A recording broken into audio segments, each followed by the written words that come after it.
আছে আম খাওয়া শেষ। এইখানে দেখেন আমরা একটা বাগানে এসেছি। এই বাগানটা হচ্ছে পুরোটাই ফলের বাগান। আমি যদি চারিদিকে দেখাই, চারিদিকে বিভিন্ন ধরনের ফল। আমি এখন ঘুরে ফিরেই দেখাবো যে চারিদিকে কেমন ধরনের ফল বা কি কি ফল গাছ আছে। প্রথমে এটা হচ্ছে আম গাছ। এই আমটা হচ্ছে বছরে 2বার ফলন দেয়। এখন কিন্তু অনেক গাছে আম পেকে গিয়েছে বা আম খাওয়া প্রায় শেষ, কিন্তু এই গাছটা হচ্ছে বছরে 2বার ফলন দেয়। এখানে হচ্ছে সাইডে আম গাছ আছে। আমি যদি এখান থেকে, এটা হচ্ছে লেবু গাছ। দেখেন গাছের লেবু ধরেছে। এটা পুরোটাই ফল গাছ, মানে এই সাইডে হচ্ছে সব লেবু গাছ লাগানো। ওখানে আমি যদি আরও কিছু দূরে একটু জুম করে দেখাই, দেখেন এখানে কি অনেক গাছে লেবু হয়েছে। লেবুগুলো কিন্তু বিশাল বড়। আমি যদি একটু কোলে গাছ থেকে দেখাই, দেখেন। তারপর এখান থেকে আমরা আরও অনেক গাছ দেখাচ্ছি। গাছগুলো শেষ পর্যন্ত দেখেন। এখানে এই গাছটাও আম ধরেছে। এটা হচ্ছে লিচু গাছ। এই সাইডে হচ্ছে লিচু গাছ। এখানে কিছু কিছু গাছ, এই গাছ যে গাছগুলো দেখাচ্ছি এগুলো হচ্ছে সব লিচু গাছ। আচ্ছা, আর এই সাইডে হচ্ছে পেয়ারা গাছ। এখানে কয়েকটা গাছ আছে। আমি এখানে দেখেন কয়েকটা গাছে পেয়ারা ধরেছে, ছোটো ছোটো পেয়ারা। এই কয়েকটা গাছে ছোটো ছোটো পেয়ারা ধরেছে।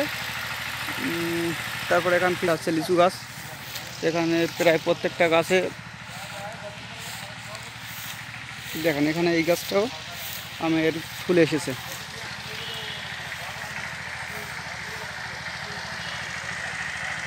এই সাইডে আছে লিচু গাছ। এখান থেকে যদি আমি একটু বাইরের দিকে যাই,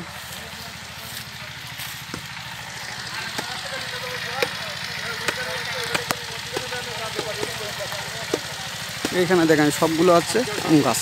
চারিদিকে কিন্তু বিশাল বড় বড় আম গাছ, বিশাল বড় ক্ষেত। কিন্তু এই ক্ষেতে চাষ দেওয়া হচ্ছে। এখানে মূলত এই যে ট্রাক্টরটা দেখতে পাচ্ছেন, এটা হচ্ছে পাওয়ার টিলার। এখানে একসঙ্গে চাষও দিয়ে দেবে, প্লাস এখানে আছে একটানা আছে পিলি মতো করে দিচ্ছে, যেখানে আছে কচুরমুখী রুটি পারবেন, আলু রুটি পারবেন, বা বিভিন্ন ধরনের ওই আদা, মানে যেগুলো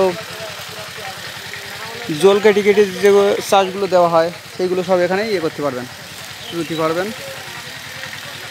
এখানে কিন্তু চারিদিকে গাছ, বিশাল বড় বড় আম গাছ। দেখেন আমি একটু ঘুরে ঘুরে দেখাচ্ছি। ওই সাইডেও কিন্তু প্রচুর গাছ। এখানে কিন্তু ফাঁকা জায়গা নাই বললেও চলে।